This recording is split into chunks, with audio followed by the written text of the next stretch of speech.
Shivaji successors ये 6th part है। शिवाजी के उत्तराधिकारी ये 6ठा हिस्सा है।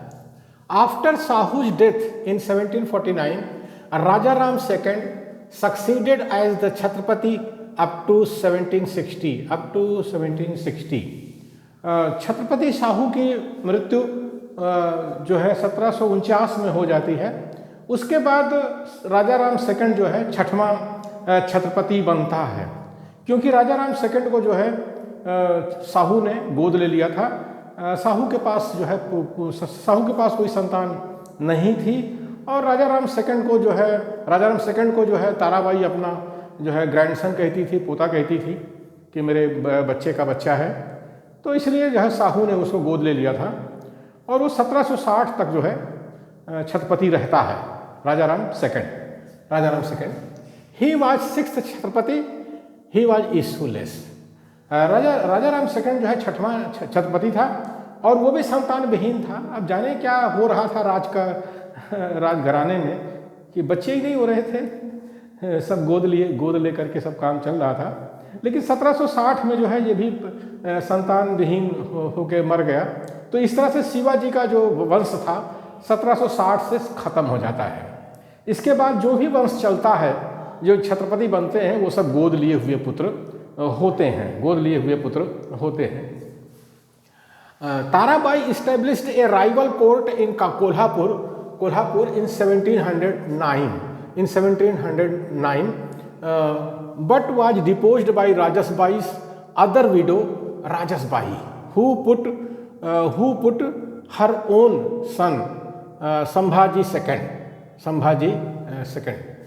ताराबाई ने जो है एक बालाजी विश्वनाथ से हट करके, साहू से हट करके एक दूसरी गद्दी तैयार की थी कोल्हापुर में तैयार की थी 1709 में।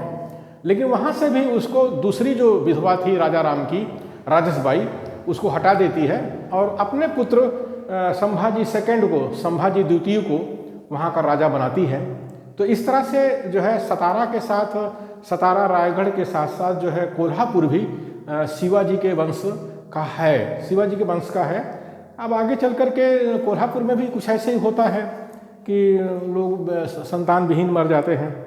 जैसे शिवाजी चतुर्थ बचपन में ही उसको मार दिया था, उसके ट्यूटर ने मार दिया था। तो इस तरह से कोल्हापुर में भी ऐसी घटना घटती है कि सब गोद लिए हुए पुत्र ही जो है छत्रपति बनते हैं। कन्फ्लिक्ट विद बालाजी बाजीराव, ये जो ताराबाई थी, ताराबाई सही देखा जाए तो पेशवाओं को नापसंद करती थी, क्योंकि पेशवा लोगों ने छत्रपति की हालत ये कर रखी थी।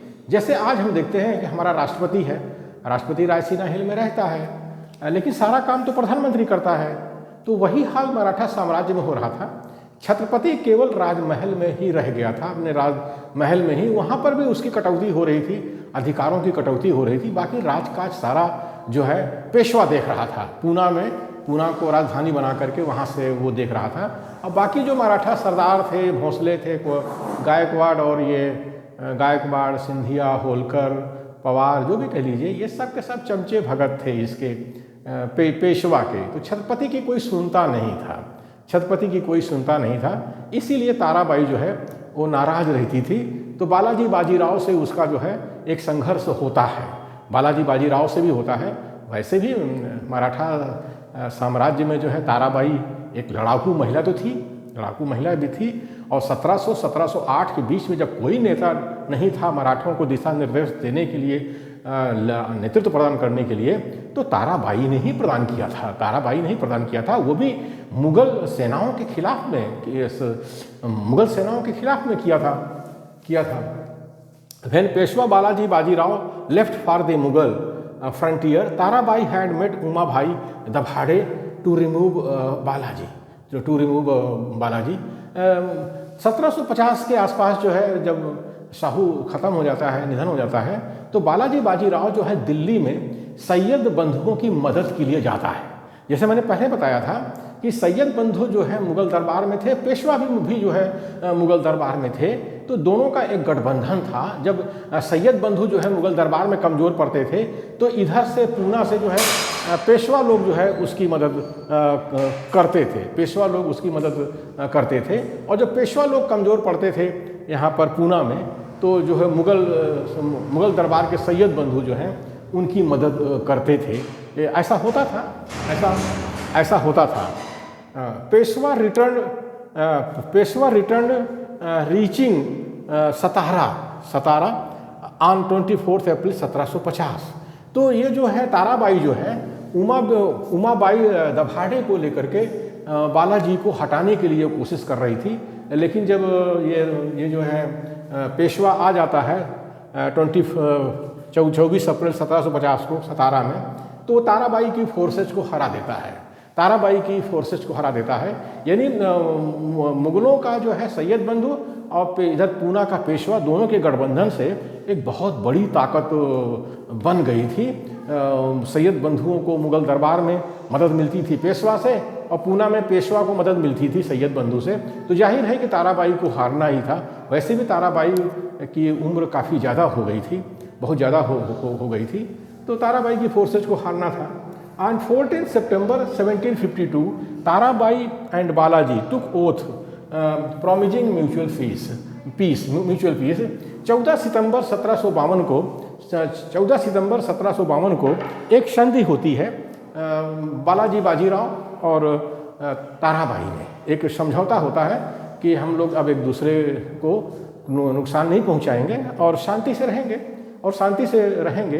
तो इस तरह से जो है मराठा साम्राज्य में जो है पेशवा राजतंत्र चलता है।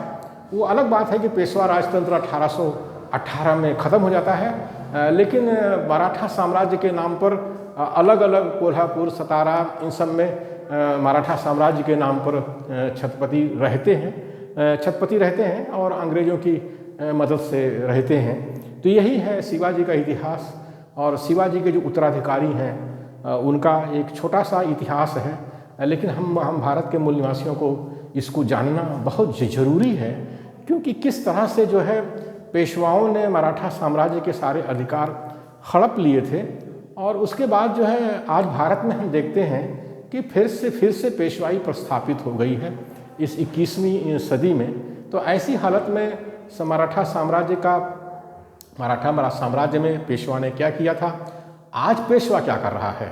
पेशवा लोग जो हैं ये ईरानी मूल के आर्य ब्राह्मण हैं, तो जाहिर है कि ये जो है भारतीय संविधान को नहीं मानते, ये जो है मनुस्मृति को मानते हैं, शास्त्रों के कानून को मानते हैं। और हम भारत के मूल निवासी बहुजनों को वो जैसे पहले गुलाम बना कर रखे थे, वैसे आज भी वो गुलाम बना करके रखना चाहते हैं। इसलिए इतिहास का जानना बहुत ज़रूरी है। इसलिए पेशवाओं के इतिहास को, मराठा इतिहास को जानना बहुत ज़रूरी है।